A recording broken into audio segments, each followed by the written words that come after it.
Breaking news. జనాభా క్షీణతపై CM Chandrababu ఆందోళన వ్యక్తం చేశారు. జననాల రేటు పెరగకపోతే ఊళ్లలో పిల్లలు ఉండరని, చివరకు వృద్ధులే మిగులుతారని వ్యాఖ్యానించారు. వారి తదనంతరం ఊళ్లు కూడా ఉండవని అన్నారు.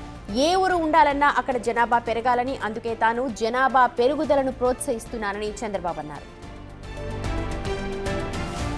జనాభా తగ్గిపోతా ఉంది.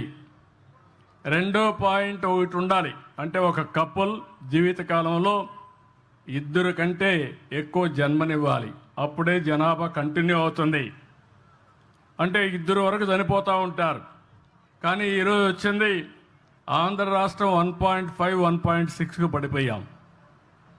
దీనివల్ల జనాభా తగ్గే పరిస్థితి వస్తూ ఉంది. మీ ఊర్లో రేపు రాబోయే రోజు 2035కి జనాభా పెరగదు, ఇదే మరిగా తగ్గిపోతుంది.